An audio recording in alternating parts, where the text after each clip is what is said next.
Halo teman-teman, kenalin nama aku Andrew Melody. Aku mahasiswa aktif Universitas Bunda Mulia, Kampus Serpong, semester 3. Video ini aku buat untuk memenuhi proyek ujian tengah semester. Jadi di video ini aku bakal ngejelasin rempah-rempah yang berkembang di Papua.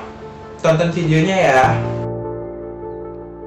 Nah, sebelum kita membahas penyebaran bumbu dan rempah yang ada di Papua, di sini aku sudah memilih satu menu yang berasal dari Papua yang bakal aku kenalin ke kalian.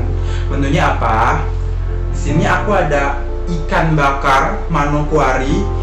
Sesuai dengan namanya, ikan bakar Manokwari ini berasal dari kota Manokwari, Papua Barat.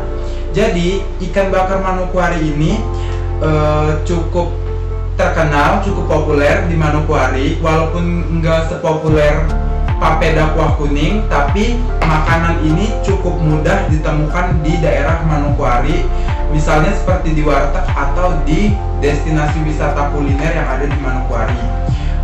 Ikan Manokwari ini juga salah satu makanan yang paling sering dicari oleh turis, baik itu turis lokal maupun turis mancanegara.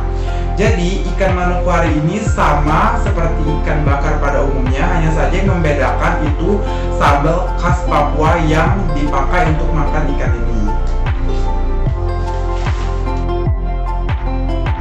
Nah, selanjutnya kita bakal bahas penyebaran rempah dan bumbu yang ada di daerah Papua. Jadi sebelumnya di sini aku bakal fokus ke bumbu terlebih dahulu. Bumbu itu yang misalnya seperti yang karakternya itu bersifat basah ya guys.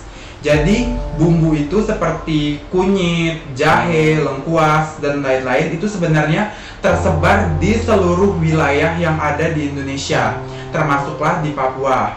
Nah, sedangkan kalau misalkan rempah-rempah itu ada sejarahnya. Jadi tidak semua rempah-rempah itu bisa tumbuh di daerah yang ada di Indonesia. Contohnya ada 3 rempah-rempah yang paling terkenal di Indonesia. Yang pertama adalah lada, yang kedua ada pala, dan yang ketiga ada cengkeh. Jadi lada itu berasal dari Kepulauan Bangka Belitung, sedangkan cengkeh dan pala itu berasal dari Maluku. Jadi penyebaran rempah-rempah ke daerah Papua itu ada kaitannya dengan penjajahan Belanda. Seperti yang kita ketahui, Belanda atau bangsa Barat datang ke Indonesia untuk memperoleh rempah-rempah. Nah, setelah Belanda atau bangsa Barat keluar dari Indonesia, rempah-rempah Indonesia itu baru mendapat perhatian dari orang Indonesia maupun orang luar. Nah, karena perhatian yang didapat ini, barulah rempah-rempah tersebar ke seluruh wilayah Indonesia, termasuk salah satunya Papua. Nah, seperti di era modern ini, bagaimana sih penyebaran rempah-rempah bisa terjadi, terutama ke Papua? Seperti yang kita ketahui, kita bisa ngelakuin pengiriman misalnya dari suatu pulau ke pulau lain. Begitu juga yang terjadi di Papua. Jadi Papua itu menerima barang dari luar Papua. Nah, selanjutnya aku bakal ngejelasin bumbu dan rempah apa aja sih yang kita perlukan untuk membuat ikan bakar Manokwari ini.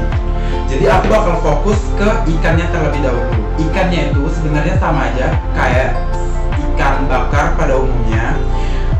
Kalian bisa pakai ikan apa aja, tapi di sini aku pakai ikan tongkol yang merupakan ikan laut. Jadi aku pakai bumbu itu cuma 3.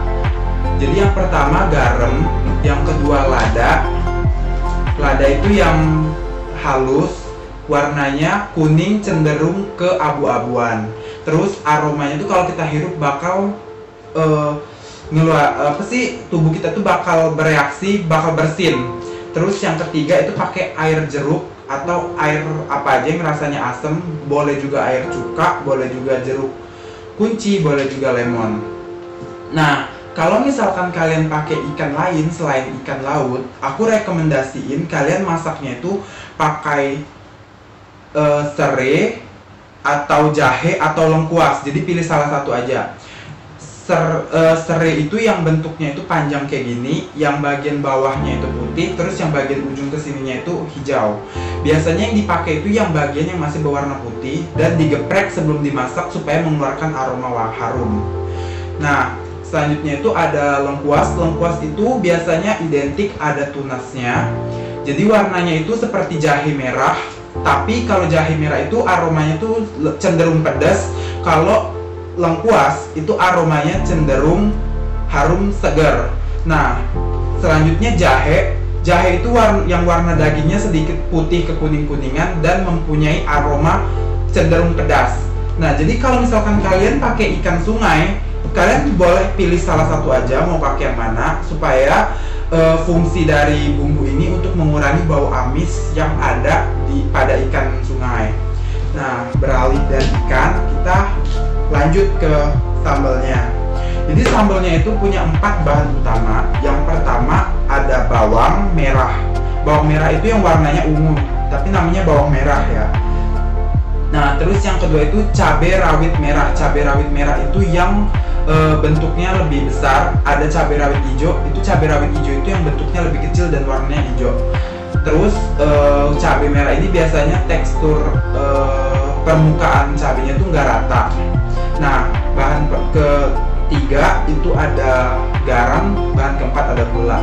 Jadi kalian juga bisa nambahin bubuk cinnamon atau bubuk kayu manis. Ini adalah kayu manis. Bubuknya itu yang bentuknya seperti lada bubuk, tapi warnanya cenderung merah kecoklatan. Atau kalian bisa juga pakai lada, bubuk lada.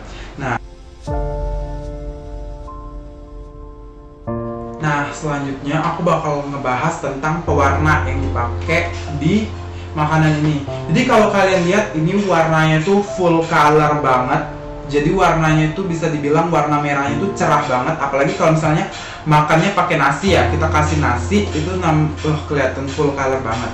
Nah, jadi pewarna yang digunakan di makanan ini alami karena warna merahnya itu berasal dari cabai. Tapi kan enggak semua cabai yang kita peroleh dari pasar itu warnanya merah ya guys. Ada beberapa yang masak nggak pakai diulek tapi di blender. Nah, di blender itu tekstur cabainya bakal lebih halus daripada yang diulek. Biasanya kalau misalnya misalnya kalian buat pakai cabai yang warnanya hijau, kalian bisa tambahin pewarna. Tapi di sini lebih bagus lagi kalau misalkan kalian ulek aja terus pakai cabai yang warnanya emang udah merah. Jadi sambalnya tuh warnanya tuh gini alami. Dan warna alami ini bener-bener menggugah selera banget. Kalau misalkan kalian menggunakan bahan pewarna seperti yang aku bilang tadi di cabai, di sambal yang kalian blender, itu pengaruhnya bakal ke warnanya. Jadi warnanya tuh kelihatan merah tapi nggak natural. Jadi kalau misalkan kena nasi tuh, itu bakal kelihatan warnanya kalau itu bukan merah natural.